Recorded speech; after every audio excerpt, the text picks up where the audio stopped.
Entonces, aunque ahora hay otras empresas que dicen que son los primeros, yo pienso que TubeTube en verdad fue la primera agencia de influencers, de creadores en España.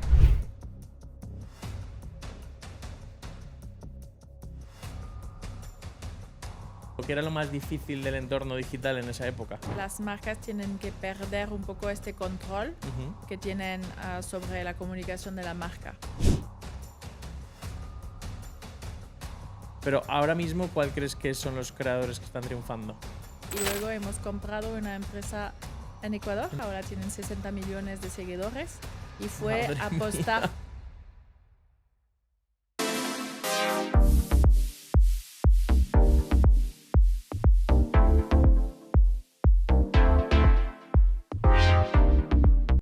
Hola a todos, bienvenidos un día más a otro episodio de InfluRating Podcast. ¿Por qué es InfluRating Podcast? Influencer Rating de Valoración. Hoy estamos, vais a decir, ¿dónde estamos hoy? Estamos en Madrid.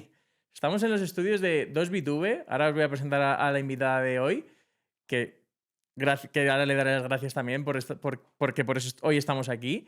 Así que hoy tenemos a la CEO y cofundadora de 2BTube. Bienvenida, Fabián, ¿qué tal? ¿Cómo estás? Todo bien. Muchísimas gracias por este espacio maravilloso y por esta bienvenida a Madrid. Fenomenal.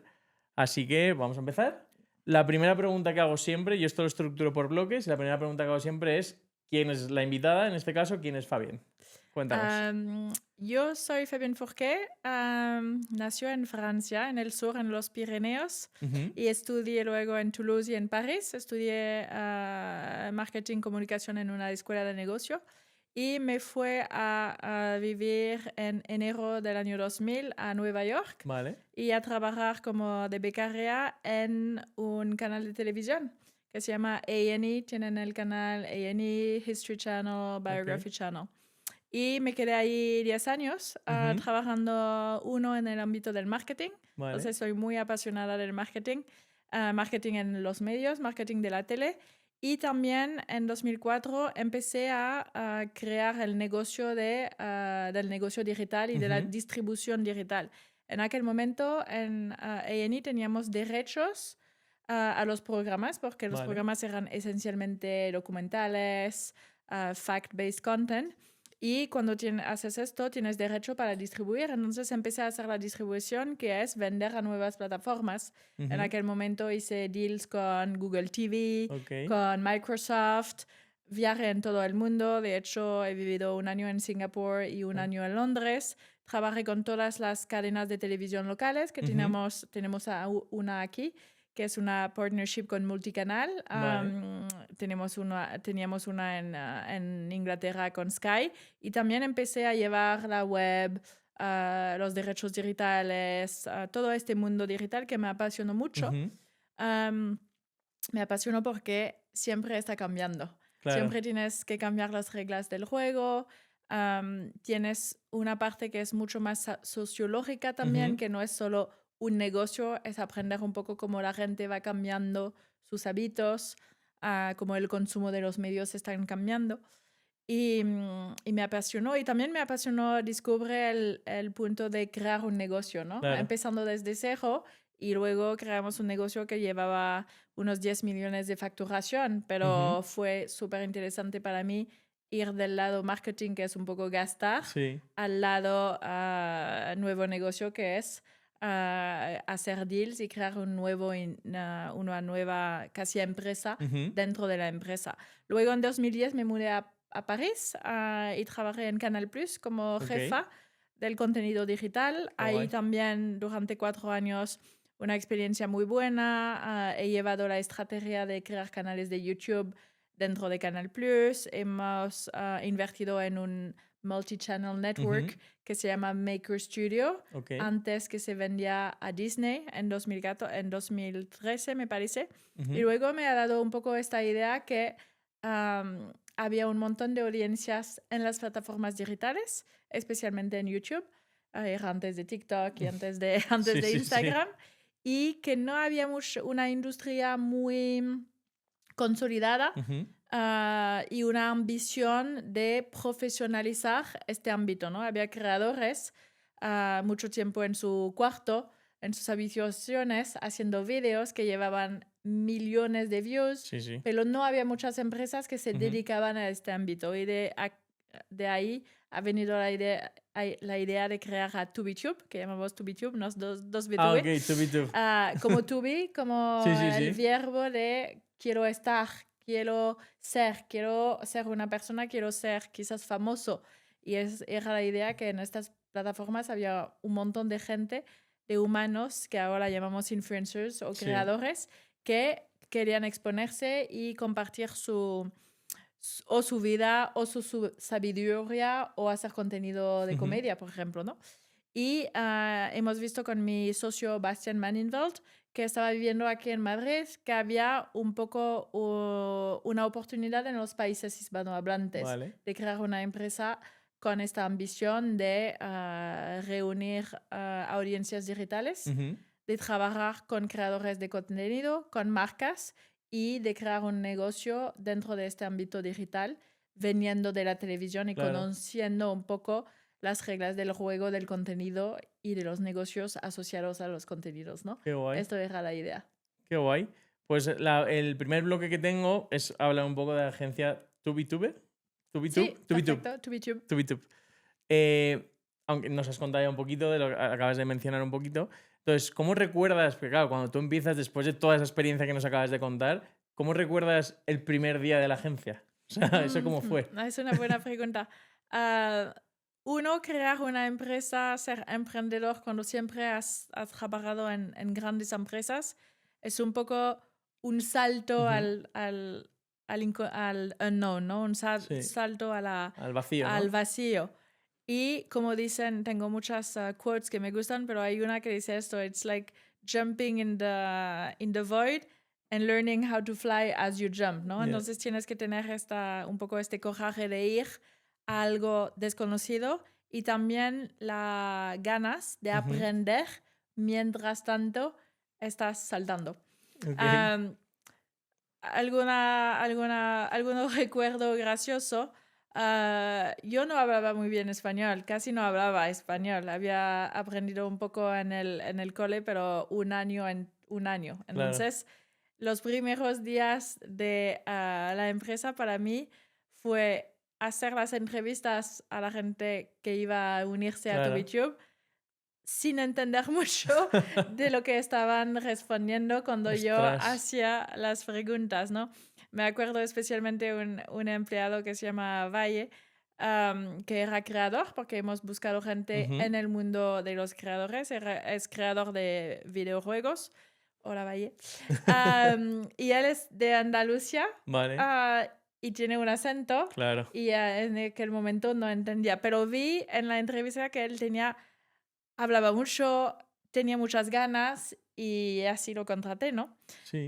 Y teníamos una oficina en calle Menorca, en el barrio que se llama Ibiza, que era un ex garaje. Aquí en Madrid. Aquí en Madrid. Fue nuestra primera oficina y estaba bastante grande y vacía. Y esto también es la impresión que tienes al empiezo de construir algo desde la nada y luego de ir añadiendo gente. Y es un poco los primeros días, es esta ilusión de empezar desde cero y de contratar a gente para luego ir empezando a contratar a creadores y facturar algo de servicio que les estamos ofreciendo, ¿no? Fue un momento muy bueno. Y en ese momento, porque la empresa la creasteis en 2014, ¿puede ser? Sí, en 2014. ¿Cómo de difícil o qué era lo más difícil del entorno digital en esa época? Porque claro, ahora es todo como que todo el mundo sabe lo que es un poco, ¿no? El entorno digital es como mucho más fácil, pero en aquel momento apostasteis por algo que era un poco incertidumbre, ¿no? Sí, era un poco era muy nuevo en el mercado español, la verdad, pero yo había visto empresas de este tipo en Francia, en Londres y en Estados Unidos. Entonces estábamos replicando un modelo existente que quizás es más fácil que inventar algo completamente de la nada. Pero para España era bastante nuevo este concepto de trabajar con influencers, ¿no? Me acuerdo de los primeros artículos del País que decían la revolución de los youtubers, que hablaban mucho quién son estos chicos que tienen millones de vistas, que hablan de videojuegos. pero era muy nuevo. Yo Sí. pienso, de hecho, si ves a la creación de la empresa, a septiembre de 2014 aquí en Vale. España, Ujú. a la incorporación de la SL, que éramos la primera empresa, ahora hay muchos, que se dedicaba a este ámbito. Entonces, Ostras. aunque ahora hay otras empresas que dicen que son los primeros, yo pienso que TubiTube en verdad fue la primera agencia de influencers, de creadores en España. Puede ser, qué guay, qué guay, qué guay, Sí. Qué orgullo tenerte aquí en el podcast, sabiendo eso. Qué bien, la verdad. ¿Y cuál crees que fue el primer gran reto que marcó el futuro o los comienzos de 2BTube? Perdón, 2BTube. De TubiTube. Había muchos retos, pero yo pienso, puedo hacerte una lista. Encontrar los primeros empleados, hacer esta mezcla de talent managers, de gente de producción, de gente comercial, porque la Ujú. idea era contratar a creadores, ayudarles a crecer, a optimizar sus views y sus ingresos, y para un fin, ¿no? Un Sí. comparto de ingresos. Entonces había que tener los talent managers, un poco de ayuda de producción, un poco de gente, unas personas de datos y unas personas comerciales. Y este primero mix de gente, hemos tenido un buen equipo cuando hemos arrancado, pero es un poco este estrés Ujú. de hacerlo bien para luego poder realizar el plan de negocio que has intentado Claro. construir en tu cabeza. Y luego yo, que empecé con Bastian aquí en España, yo me fui a vivir en Miami, en México, Ujú. en Miami, y luego he creado la empresa en México para tener un modelo de negocio desde el empiezo ya global y Sí. poder trabajar con creadores de ambos lados. Qué guay, qué guay. Sí, luego tengo varias preguntas de la Sí, expansión internacional vale. de la empresa.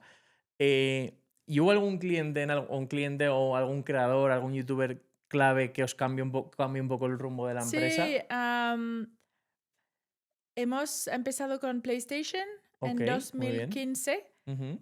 que tenían un tema con su canal, que era un canal donde estaban poniendo los trailers de los videojuegos. Vale. Y hemos inventado un concepto de canal, casi de canal más de televisión, con unos creadores que eran los hosts del show que se llama Conexión PlayStation. Vale. Entonces en el canal estábamos subiendo los trailers del equipo Ujú. interno de Play, pero también haciendo grabación de un contenido mucho más, mucho más entretenimiento, con dos personas, un chico y una chica. El primer año fueron dos chicos y luego hemos cambiado. Había temporada y estábamos un poco cambiando los Vale. presentadores dependiendo de la temporada, ¿no? Y Ujú. esto ha cambiado las reglas del juego, porque ya no estábamos solo agencia llevando a talento, pero también haciendo contenido Ujú. bastante pro, un poco como Sí, sí, esto, sí. con fondos, con imágenes, con guiones, con presentadores. Y justo teníamos un plato dedicado al mundo Play Ujú. para hacer un show de Qué guay. televisión en YouTube sobre la marca PlayStation en España y hablando de sus videojuegos, ¿no? Las novedades, qué hay, qué es bueno, cómo la gente está reaccionando, tips de videojuegos y todo Qué esto. Y guay. era realmente como un show que antes solo se hacía en la televisión, Claro, ¿no? claro, claro. Que ahora es mucho más Y normal verlo, como puede ser esto, que hay sí, 200.000 podcasts, pero claro, en ese momento serías ultra novedoso, claro. sí, para nosotros era también un sello de approval, de aprobación, de tener un cliente que es un líder en su Ujú. género de videojuegos Claro, claro. y de entretenimiento, Mm. y hacer este show con esta ambición. Y de hecho hemos hecho Conexión PlayStation durante, me parece, 4 años. Vale. Y el canal de PlayStation España Ujú. ha llegado a ser el segundo canal de PlayStation más grande en el mundo, Ostras. después del canal PlayStation Global, ¿no? Global. Que Ostras, qué guay. llega a, no sé, 2.5 millones de seguidores. Entonces era un poco Qué brutal. esta ambición de llegar a tener el número 2 en el mundo Sí. para la marca Que realmente PlayStation. sería como el número uno de los países, porque claro, si el Exacto, otro es el exacto, principal, es normal total, que el número tenga. 1 de los Sí. países, Qué exactamente. guay, qué guay, qué guay. Sí, esto fue Y un poco, ha cambiado el papel de TubiTube y ha demostrado al mercado la ujú, ambición que teníamos. qué guay, qué top. ¿Y cómo ha evolucionado tu papel como CEO en estos 11 años ya, claro, 11 años? Evoluciona mucho porque cuando hemos empezado con Bastian, él estaba basado aquí en España Ujú, y yo llevaba la parte mucho más Latinoamérica. Y estaba en un periodo de creación. Y el periodo de creación es muy diferente del periodo de crecimiento, que también es muy diferente del periodo de consolidación. Entonces, como CEO, te adaptas un poco a las ujú. necesidades del negocio, ¿no? A veces pienso con súper humildad a Mark Zuckerberg, que ha sido creador de una herramienta que se Sí. llamaba The Facebook, que luego lo ha llamado Facebook, luego ha comprado Instagram, WhatsApp, creado Meta y Mm, ahora está a tope con el mundo de la IA, ¿no? Y fue la misma persona, pero parece que tienes que estar diferentes claro, claro. personas, ¿no? Porque Ujú, cada una de las épocas lleva un papel completamente mm, diferente. Ahora no estoy en Latinoamérica, estoy en Madrid. Ahora mi socio ya no tiene un rol operacional, pero está parte de los fundadores y de las personas que están detrás de la pantalla de Tubi. Entonces ujú. el papel ha cambiado mucho y en nuestro ámbito lo que me gusta también cambia mucho. Claro. Ahora no somos los únicos a a trabajar con Sí, influencers. sí, Es sí. una industria, lo sabes mejor que yo, Sí. muy grande, todavía en Mm, expansión y con nuevos roles que cada agencia se diferencia de manera mm. completamente diferente. Y el mercado ha evolucionado en 11 años, pero no tiene Claro, nada que ver con el mercado de 2014-2015 claro. en España y en el ¿Y, mundo. y qué te sigue motivando después de estos 11 años? O sea, seguir con la agencia. ¿Qué es lo que más te motiva? Yo pienso que cuando empecé con TubiTube, lo que me motivó fue, como te decía, el aspecto un poco sociológico Ujú, de la creación de contenido, ¿no? Y del consumo de los contenidos. Y ahora esta parte sigue apasionándome porque hemos visto el periodo de los influencers, ahora hablamos de la industria de los creadores, ahora estamos con el boom de la IA. Entonces, este te hace pensar sí. cómo va a cambiar el consumo y la creación. Los influencers se han vuelto a creadores, lo vamos a hablar, Ujú, pero la industria de los creadores es un ecosistema am, de negocio mucho más grande que solo el ecosistema de marketing de claro. influencers, ¿no?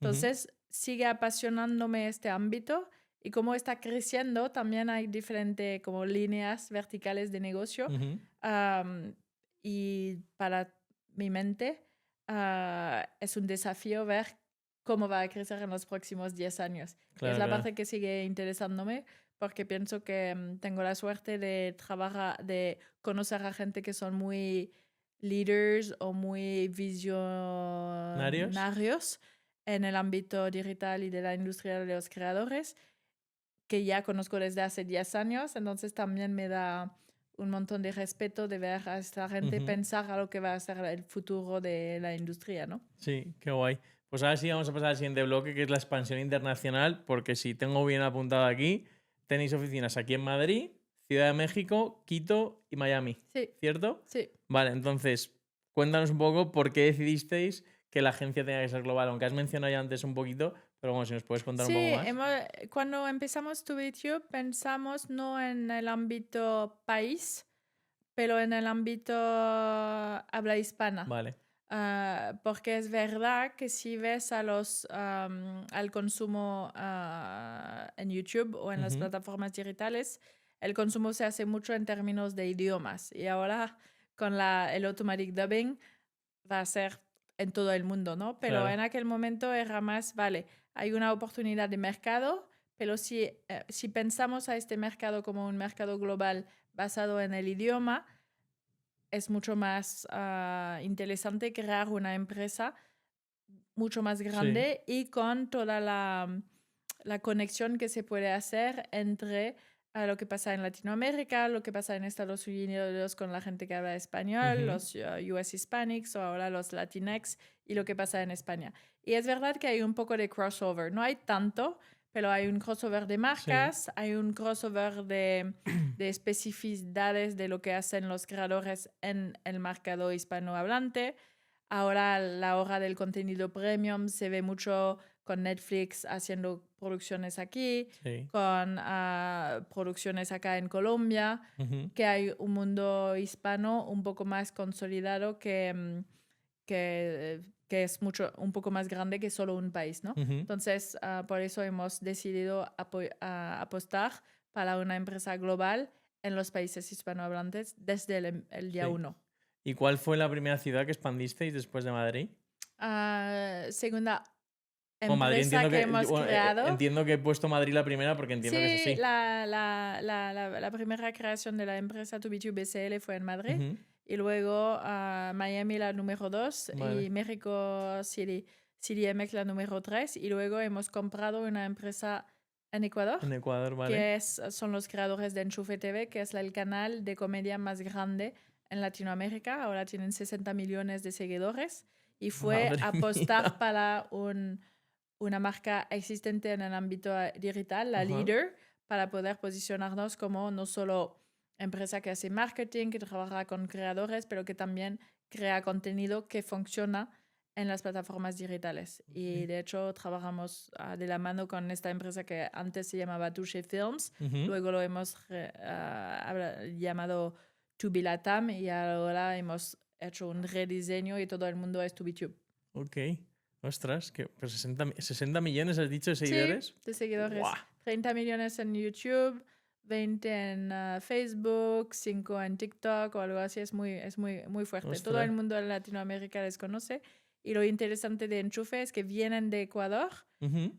Fueron inventados por gente saliendo de carrera de cine. Vale. Que tenían un proyecto de cine que no han podido hacer y han hecho un canal de YouTube, ¿no? Entonces esto es un poco el storytelling. No hemos podido hacer una película de Hollywood.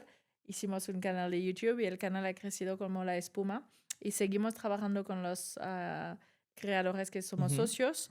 Y la empresa lo mismo. El canal sigue desarrollándose, pero no solo en YouTube, también en plataforma premium. Hemos hecho podcast con Deezer, con Spotify y estamos ampliando con una gama de contenidos que va de las plataformas digitales hasta las películas. Hicimos 2 películas que han salido en pantallas grandes en la región. Oye, cuánta cosa, qué chulo. Sí. ¿Y notas alguna diferencia a la hora de trabajar, por ejemplo, aquí en Madrid con, yo qué sé, en México o en Quito o en Miami?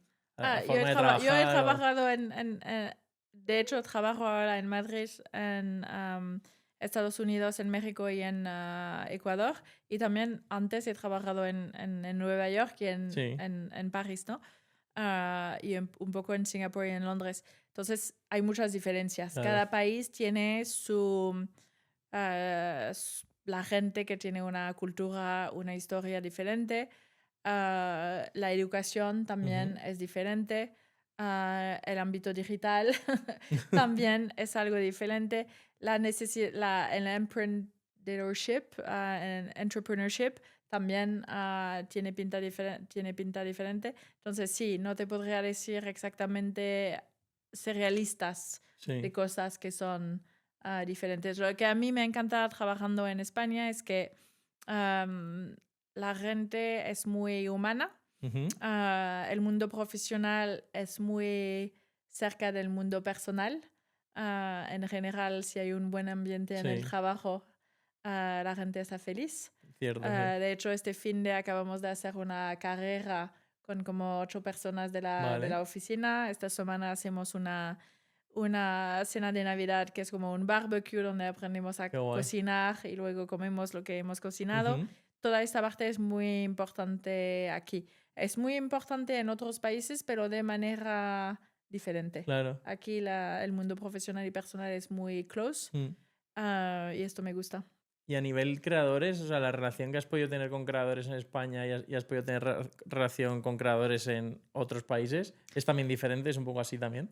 Sí, los creadores, cuando empezamos, Tubi eran bastante diferentes. España tenía unos creadores de videojuegos muy fuertes. El Rubius, Vegeta, luego Ibai con Twitch. En Latinoamérica había más gente de horror, terror, vlog, hablando de su vida. Un Juan Pazurita o un Luisito Comunica. Al empiezo eran hablando de su vida, de sus viajes. Entonces las categorías estaban un poco diferentes, el tamaño de los creadores grandes. Y ahora están subiendo, que a mí me encantan los creadores de contenidos un poco serios, ¿no? De divulgación. Sí, en ambos países también. Que antes, cuando hemos empezado, no había tantos creadores de divulgación grande. Entonces esto también cambia un poco la industria, porque dependiendo de los creadores que son grandes, las marcas ven el ámbito de manera diferente. Pero ahora yo pienso que estamos en un momento de bastante maduro del mercado de ambos lados. Entonces las marcas grandes están trabajando mucho con influencers, que no era el caso hace 10 años. Era más las marcas con innovación. Y todavía nos queda espacio para seguir creciendo, porque yo pienso que todavía hay marcas grandes que no están invirtiendo lo que podrían en este ámbito, ¿no? Entonces, sí, es verdad. Tenemos la suerte, tú y yo, de estar en un ámbito que todavía crece, que no es el caso de todas las industrias. Sí. Y hilando con esto, hilando con los mercados, ¿cuál crees que de los mercados en los que trabajáis, cuál crees que es el más competitivo y también cuál crees que es el que tiene más futuro? Es complicado porque si hablas de España es un país, Latinoamérica es una región, US Hispanic es una categoría de gente dentro de un país, ¿no? Entonces, todo tiene cada uno tiene un contexto bastante diferente, pero yo te diría que en el mundo de influencer marketing España es muy lleno, porque es un país todavía algo pequeño. 40 millones de personas, ¿no? Como casi 50, ya 48 por ahí creo que llevamos, ya, 50. Pero sí, por ahí. Y que dice en el último informe de la IAB, estaban hablando de un ámbito del influencer marketing entre 100 y 120 millones de euros, ¿no? Y si ves, hay muchas agencias algo pequeñas en este ámbito del influencer marketing. Entonces, está un poco topado. Mientras tanto, cuando ves el negocio en Latinoamérica, en México ya se están poniendo las marcas grandes. En Colombia, Chile, hay mucho potencial todavía de crecimiento. Sí, yo pienso que Latinoamérica tiene potencial. Sí, ¿no? Y en España, para mí, mi rol ahora es más de pensar a diversificación y propuesta de valor en el mercado, donde hay muchas agencias que a veces proponen un poco lo mismo. Claro. Es más diferenciación. Y después de todo esto que nos has contado de las oficinas que tenéis en México, Quito, Madrid y Miami, ¿tenéis pensado abrir más oficinas? ¿O de momento?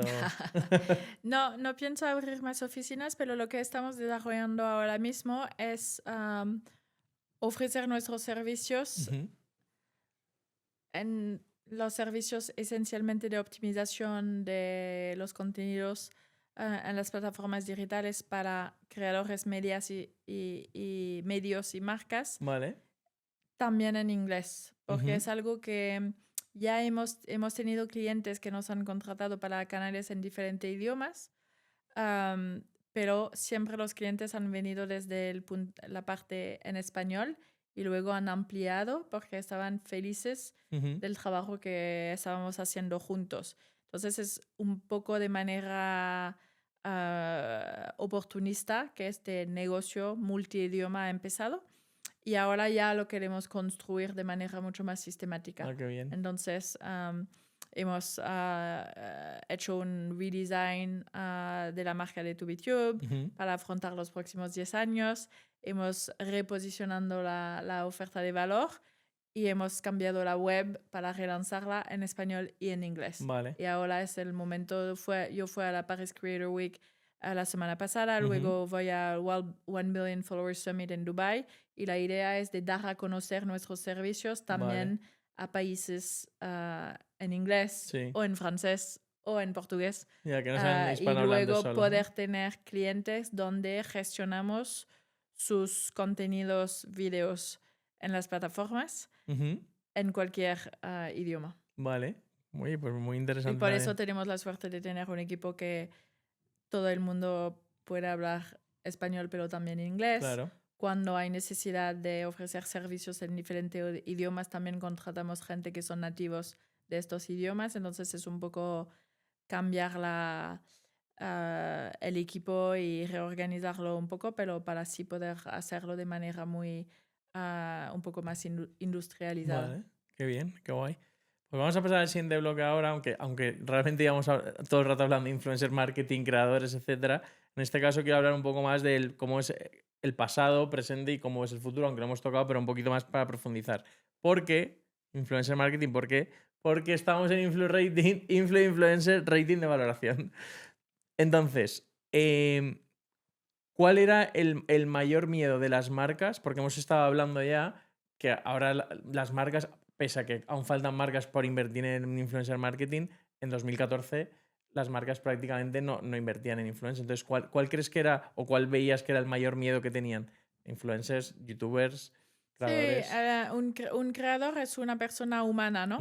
Y un mensaje hablando con la voz, un mensaje de marca hablando con la voz de un creador era algo bastante nuevo y bastante que daba miedo. Sí.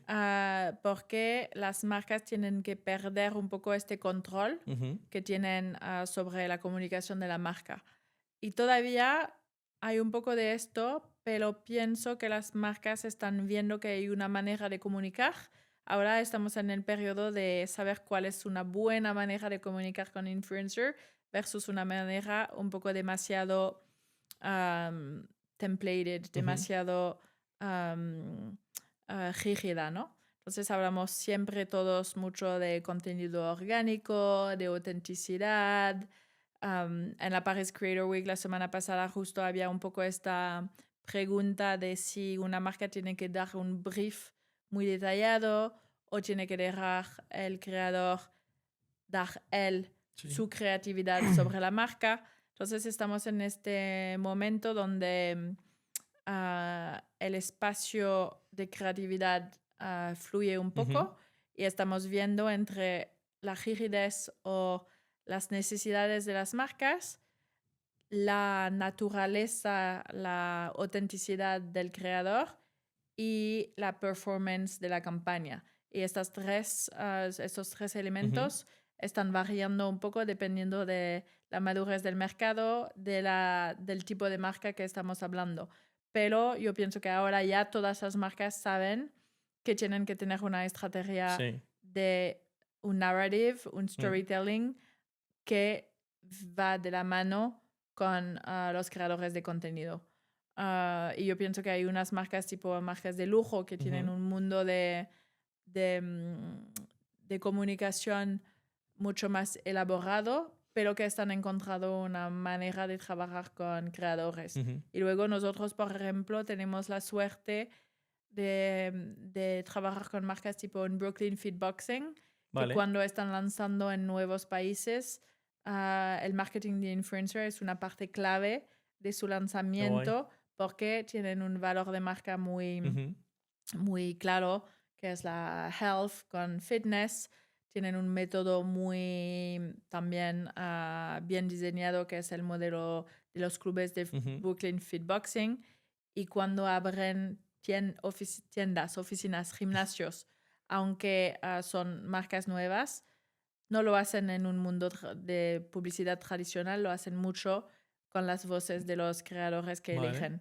Y esto para mí es es un poco el próximo periodo, ¿no? Es el CMO de Unilever que ha dicho, cuando yo lanzo en Brasil, quiero tener 1, 10 o 100 influencers en cada zip code donde voy a tener mis productos. Y esto para mí es un poco donde vamos, como usar los creadores de una manera mucho más organizada, sabiendo muy bien cuál es tu mensaje de marca, pero sabiendo también muy bien cómo este mensaje se puede amplificar, se puede tener más creatividad, se puede tener más awareness y performance con una voz humana, que es la voz de los creadores, ¿no? Sí.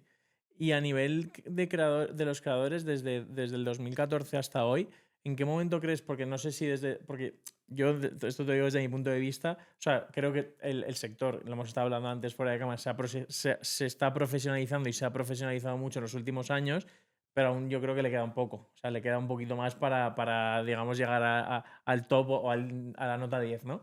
Entonces, ¿cuándo notaste o empezaste a notar que los creadores se empezaron a profesionalizar? Yo te lo digo porque sí que noto que cuando los creadores están dentro de agencias, o sea, tienen representantes, como que todo lo cumplen mucho más. Yo eso lo noto desde mi punto de vista. Pero sin embargo, si van un poco, o sea, lo gestionan ellos, hay veces que sí, que lo llevan todo bien, pero hay veces que son un poco más como dejados. Entonces, a nivel de llegar a los plazos, del tipo de contenido, etcétera, etcétera. Entonces, ¿cuándo crees que se empezó a profesionalizar el sector realmente? Con los creadores. Cuando hay un ecosistema, el ecosistema de agencias para ayudar a vender, el ecosistema de herramientas para ayudar a encontrar creadores dependiendo de los tamaños y de la vertical donde están.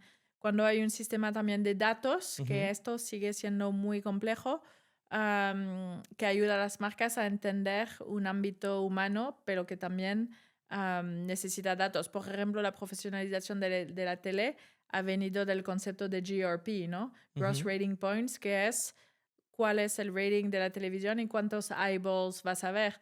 Todavía en el mundo creadores tenemos views, engagement, likes, comentarios, performance. Cada una de las plataformas tiene una medición diferente de sus views. Si es un view de 3 segundos, 0.5 segundos.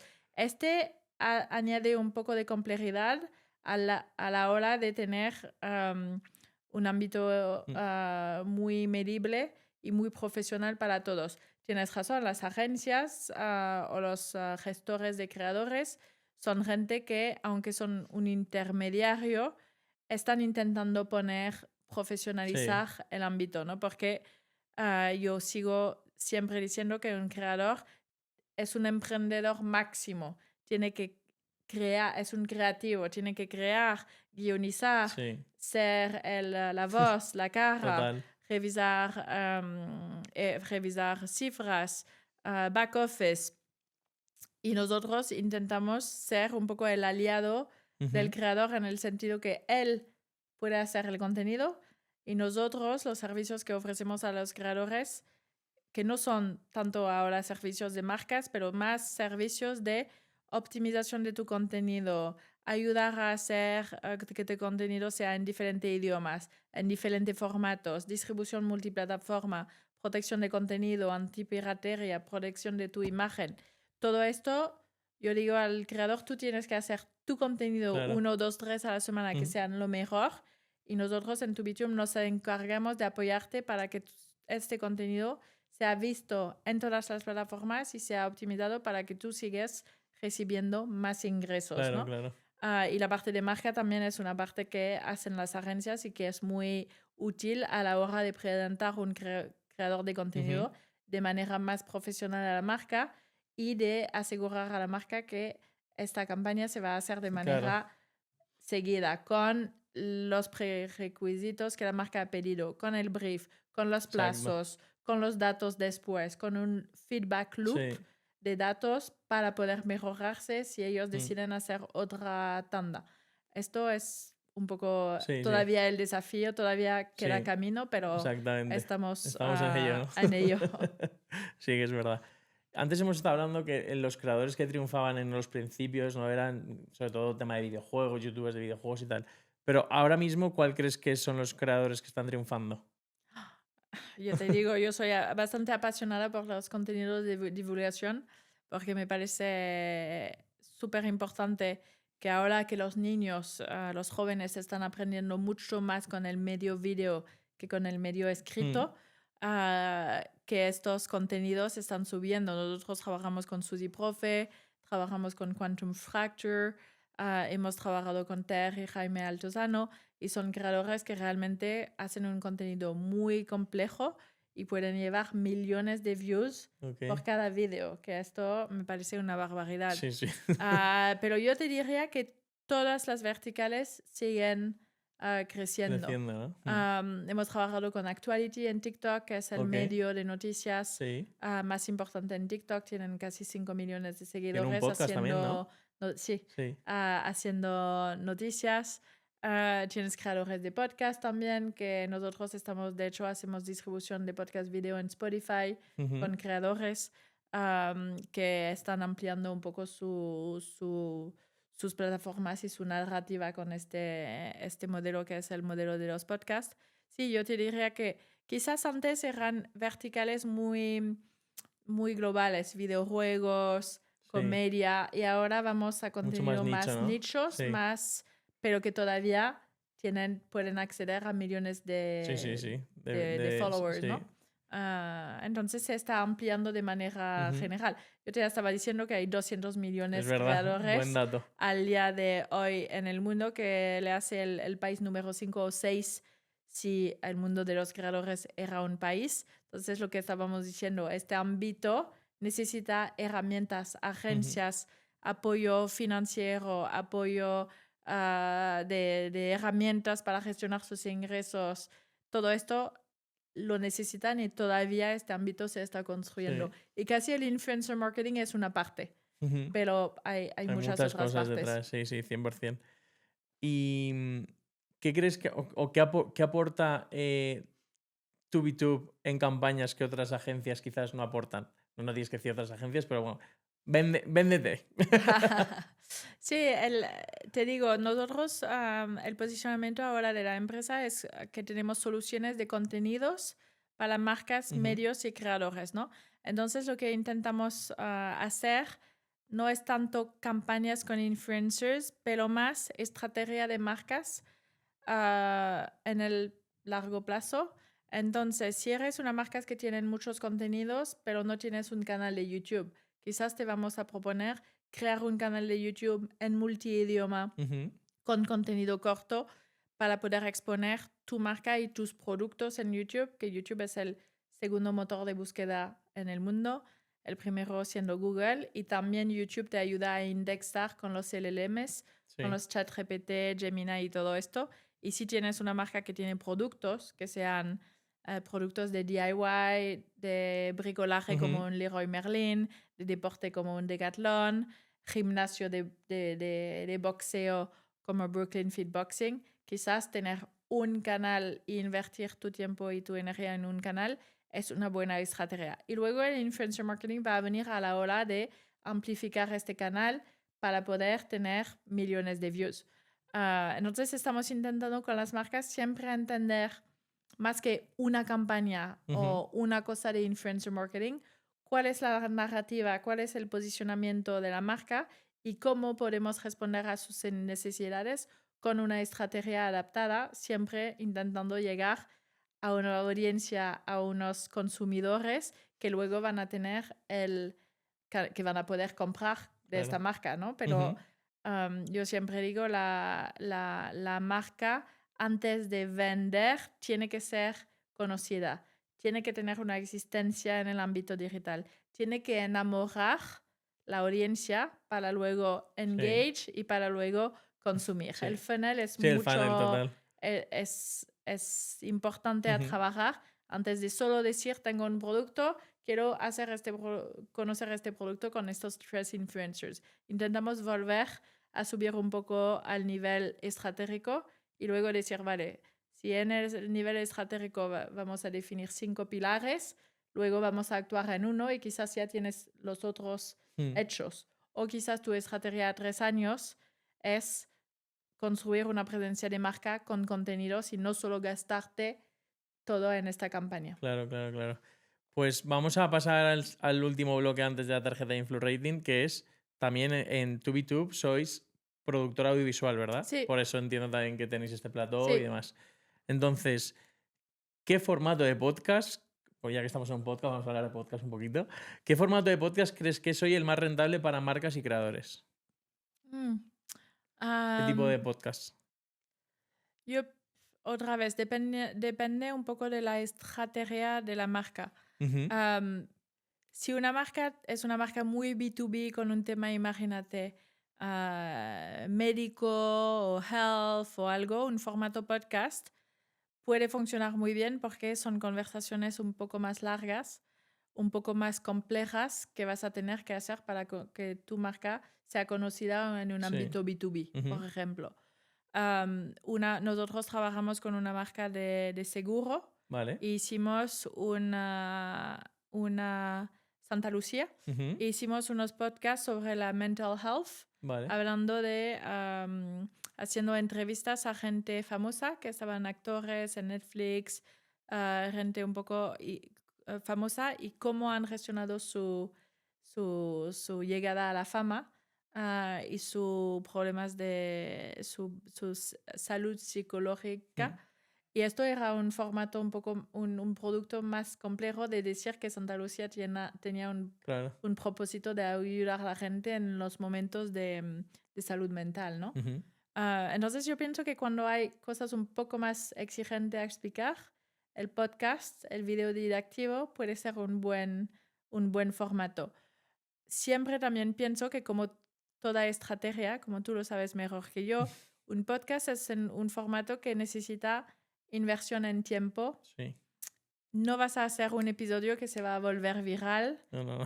Necesitas, no sé, Constancia. constancia. Y esto es siempre algo que las marcas que antes estaban haciendo marketing viral Ujú, se están moviendo a constancia del Sí. mensaje, del contenido y de la plataforma y del formato, ¿no? Y el Mm. podcast es así. No puedes hacer solo 5 y luego decir No, olvido el formato. 100% que no. Entonces, quizás para una marca, Mm, los otros lo que aconsejamos, hay una solución que es hacer su podcast y otra solución que puede ser asociarse a un podcast existente.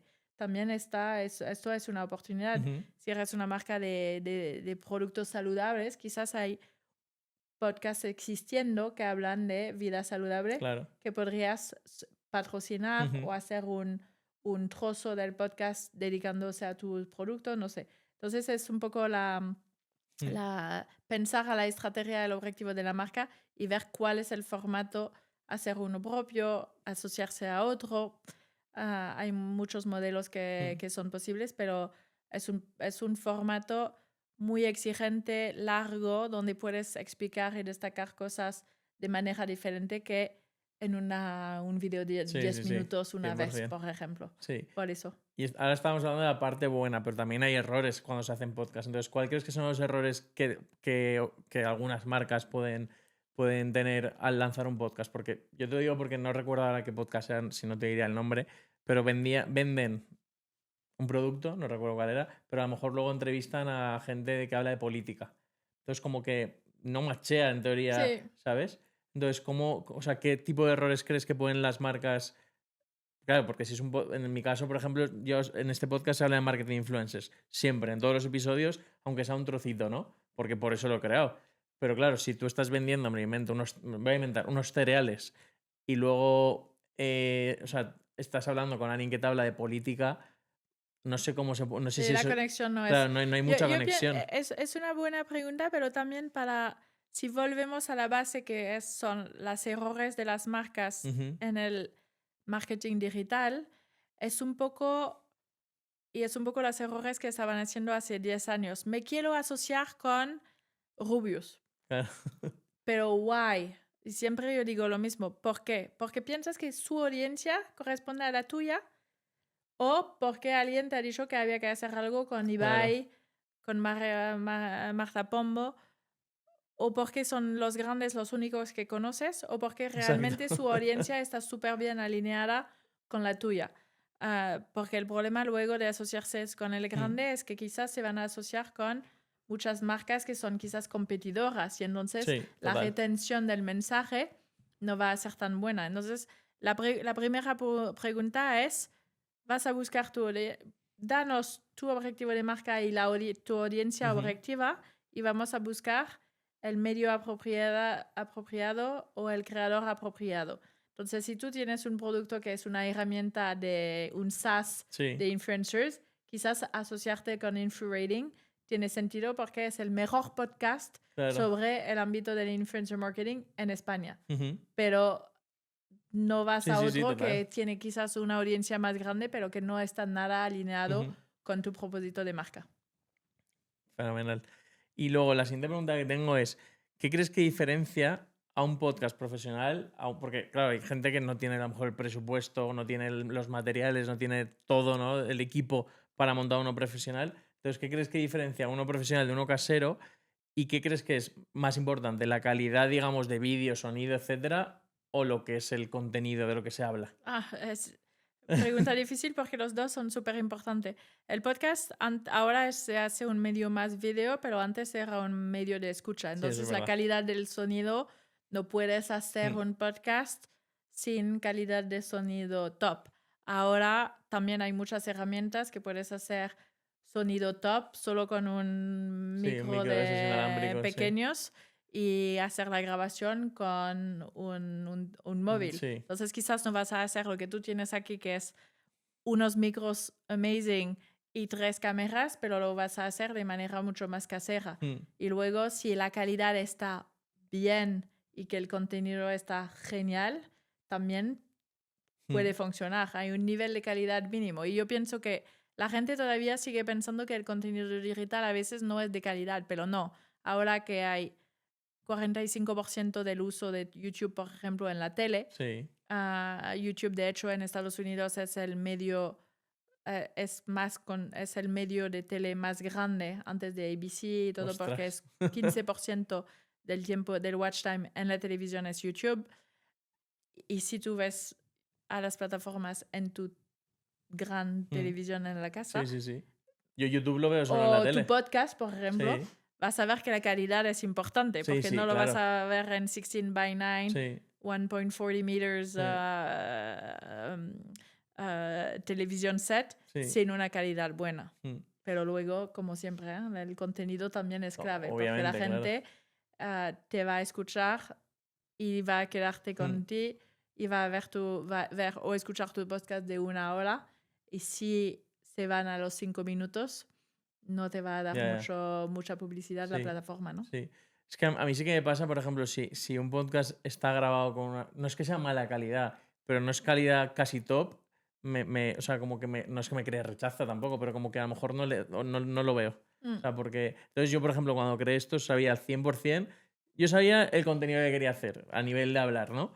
Pero sabía 100% que tenía que ser calidad top, si no, no lo hacía. O sea, entonces por eso me refería, que obviamente hay gente que no tiene, a lo mejor no tiene acceso a eso y tiene que empezar desde donde sea, y lo importante también muchas veces es empezar, que yo hablo como usuario en este caso.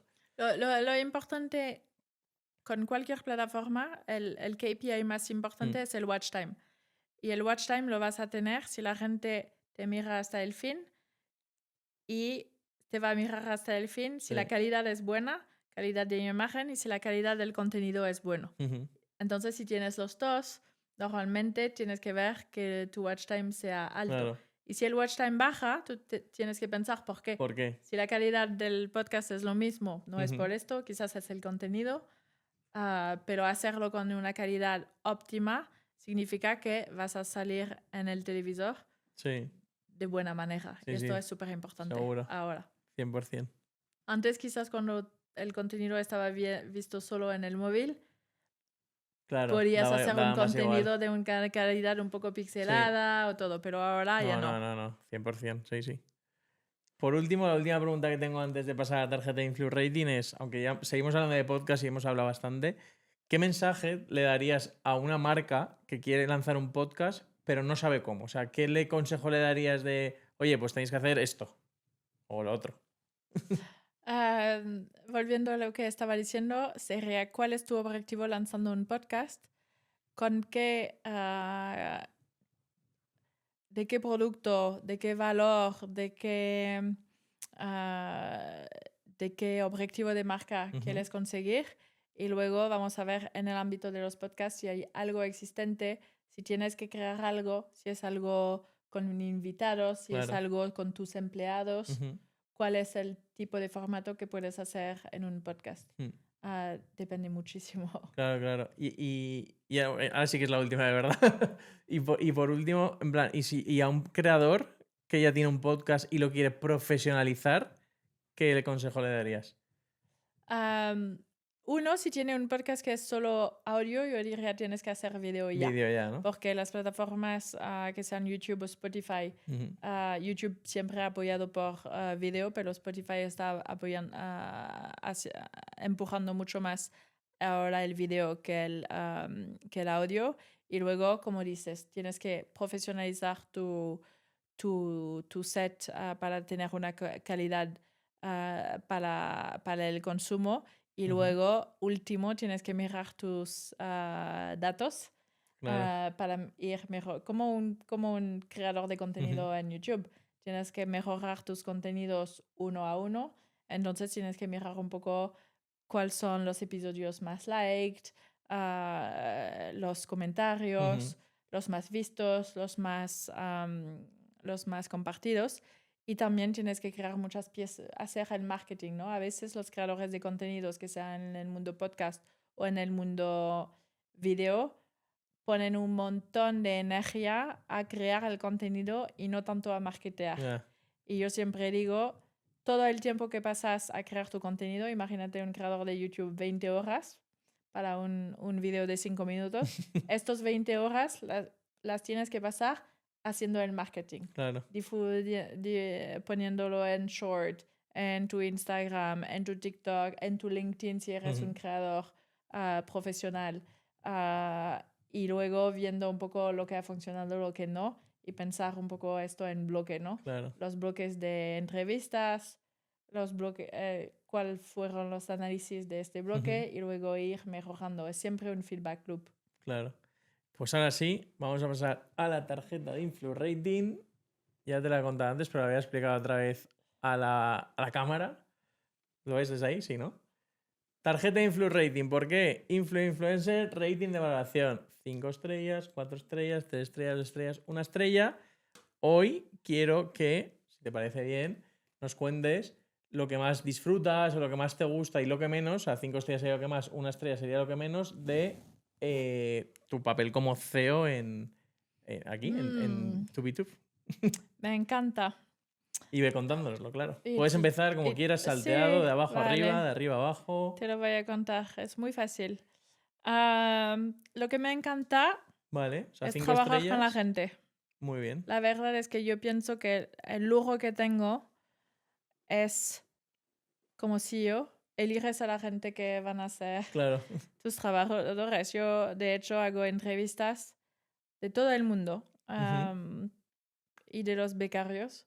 Es bastante tiempo, pero tienes que, como CEO, me siento un poco responsable del ámbito de la ilusión que hay que trabajar aquí, del espíritu de equipo, ¿no?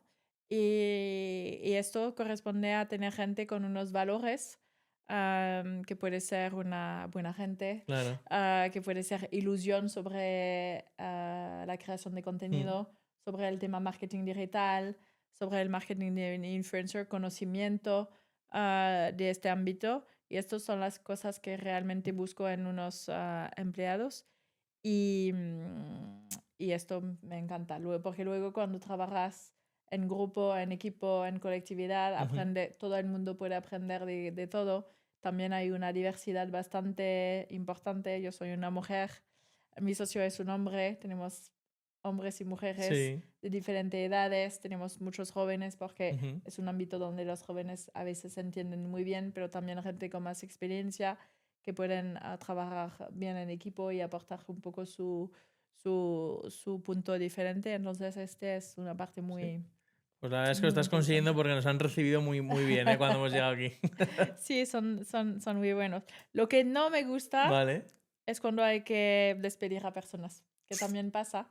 Y hay gente que siempre se pone el mundo emprendedor como un mundo muy soñado, ¿no? Muy un poco un dream come true.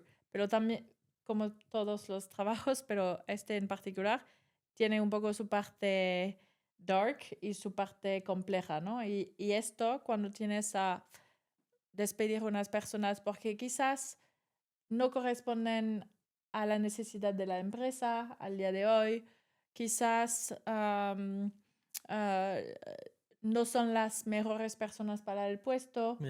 A veces puede ser porque tú te has equivocado en una contratación. Siempre es un momento difícil, siempre.